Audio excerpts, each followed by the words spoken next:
दोस्तों नमस्कार, आपका स्वागत है हमारे यूट्यूब चैनल एजे आयुर्वेदा में। दोस्तों मेरे दोस्त ने एक ने कहा था कि सुजाग के बारे में कुछ बताओ। सुजाग क्या होता है, इसके जो लक्षण हैं ये किस तरह से होता है, इसका इलाज क्या है, वो मैं आज आपको बताऊंगा। बहुत ही आसान उपाय है, बहुत ही सस्ता इलाज है इसका। और बस मैं बताता हूँ आपको क्या करना है। देखो, सबसे पहले आपको जैसे सुजाग है, सुजाग के बारे में बता दूं क्या होता है। देखो, आयुर्वेद में कुछ अपने जो विद्वान हुए हैं उन्होंने कुछ नहीं लिखा है इसके बारे में, सुजाग के बारे में। सुजाग होता क्या है, देखो, जब हम किसी के मैं कारण बता देता हूँ क्यों होता है, उसके बाद बाकी बात करेंगे। देखो, जब हम किसी के साथ संभोग करते हैं, जैसे कि कॉल गर्ल हो गई या वैश्या हो गई, इनके साथ, या जो स्त्री कई लोगों के साथ संभोग कर चुकी है उसके साथ जब हम संभोग करते हैं तो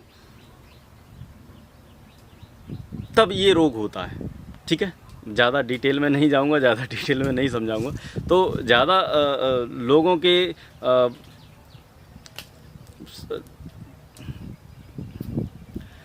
लोगों के संपर्क में आने वाली स्त्री के साथ संभोग करने से सुजाग रोग होता है। अब सुजाग रोग होता क्या है, देखो, जो लिंग होता है उसमें से जब हम पेशाब करेंगे तो दर्द होगा, बार बार पेशाब आएगी, ये लक्षण होते हैं। दर्द होगा, बार बार पेशाब आएगी और काफ़ी दर्द होगा और पीव निकलता है इससे। पीव जिसे गंदा मल बोलते हैं वो निकलता है।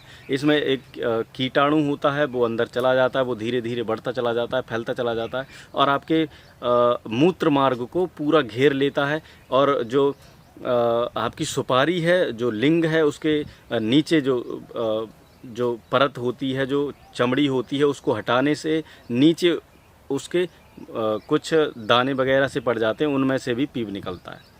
ये होता है इसके लक्षण ये। और ये किस तरह से आता है ये आप समझ गए। या ज़्यादा हस्तमैथुन करोगे, ज़्यादा हस्तमैथुन की आदत पड़ने से, बहुत ज़्यादा रगड़न करने से भी कभी कभार सुजाग रोग हो जाता है। ठीक, आयुर्वेद में इसका कोई जिक्र नहीं है। आयुर्वेद में विद्वानों ने कहा है कि मूत्रकच्छ की समस्या है, प्रमेह बोलते हैं, लेकिन ये प्रमेह या मूत्रकच्छ नहीं है, ये अलग बीमारी है। ठीक है, आप नहीं समझोगे, मैं समझाता हूँ। मूत्रकच्छ किसे बोलते हैं, पेशाब बूंद बूंद करके आना। ठीक है, इसे मूत्रकच्छ बोलते हैं। और प्रमेह किसे बोलते हैं, प्रमेह बोलते हैं जैसे मान के चलो धातु रोग हो गया है ना, धातु पेशाब के साथ आना। तो धातु रोग का संबंध सीधा सीधा पूरे शरीर से होता है, क्योंकि पूरे शरीर की धातु निकलती है। और ये जो सुजाग रोग है, इसका सीधा केवल पीप निकलता है, वो केवल लिंग से ही संबंधित रहता है, उससे मसाने से ही संबंधित रहता है, वो उतने ही। तो अब आपको करना क्या है, आप समझ गए होंगे। देखो, मैं ज़्यादा डिटेल में, ज़्यादा स्पेशल में नहीं समझा सकता हूँ आपको कि किस तरह से क्या होता है।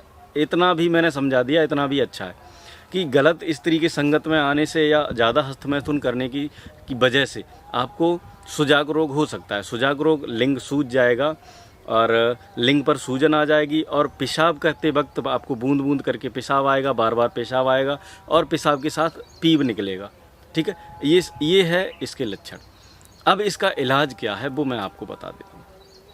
देखो दोस्तों, पहली बात तो बचाव और इलाज। बचाव आपको करना है। अगर आप कहीं जाते हो, किसी और के साथ संभोग करते हो, तो ये मतलब वीडियो बहुत अच्छा है, आप देखो, बहुत इम्पोर्टेंट है।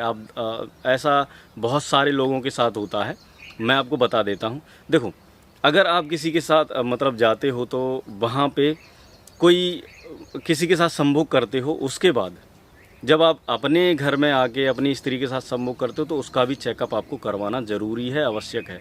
क्योंकि अगर आपसे संक्रमित वो हो गई तो आपको हमेशा हमेशा के लिए समस्या हो सकती है। तो ये भी एक कारण है। अब इसका बचाव क्या है, देखो, बचाव ये है कि मार्केट में बहुत सारे निरोधक चल रहे हैं, उनसे आप सुरक्षा प्रदान करो, सुरक्षा हासिल करो, उनको लगा के तब आप ये क्रिया करो। उसके बाद आपको इलाज मैं बता देता हूँ। इलाज क्या है, इलाज देखो, सबसे पहले अगर आपको सुजाग रोग हो जाता है तो आपको क्या करना है, फिटकरी लेनी है। फिटकरी को, जो सुपारी है उसको धोना है फिटकरी से। गर्म पानी किया, उसमें फिटकरी डाली, उसमें फिटकरी डाल के और उसको धो लिया। और हाँ दोस्तों, एक बात और है, अगर ये रोग होता है तो सबसे पहले क्या होता है, देखो बुखार भी आएगा और गठिया वाई भी हो सकता है, तो ये दो लक्षण होते हैं।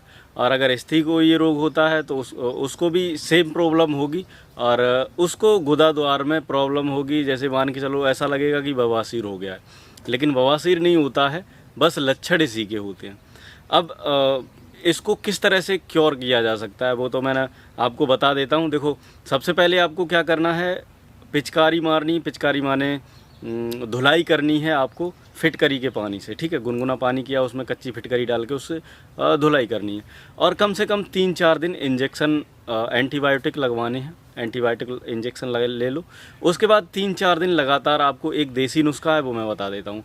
देखो क्या करना है आपको, एलोवेरा, घी ग्वार जिसे बोलते हैं, घृत कुमारी जिसे बोलते हैं, उसकी 1 चम्मच भर गुदा लिया, एलोवेरा का गूदा 1 चम्मच गूदा लिया, आधा चम्मच उसमें मिश्री मिक्स किया और खा लिया।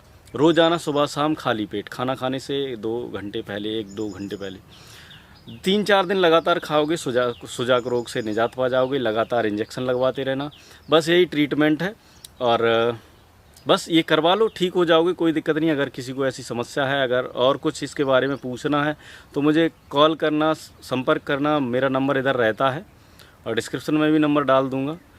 तो ठीक है, आशा करता हूँ आप लोगों समझ गए होंगे सुजाक रोग क्या होता है, इससे कैसे इसके कारण, बचाव, किस तरह से इसको हम क्योर कर सकते हैं और कैसे इससे बच सकते हैं। वीडियो अच्छा लगा हो तो लाइक करना, शेयर करना और चैनल को सब्सक्राइब करना। ठीक है, चलता हूँ, मिलूंगा अगली वीडियो में। तब तक के लिए धन्यवाद। ख्याल रखिए अपना, अपने परिवार वालों का, अपने घर वालों का। नमस्कार।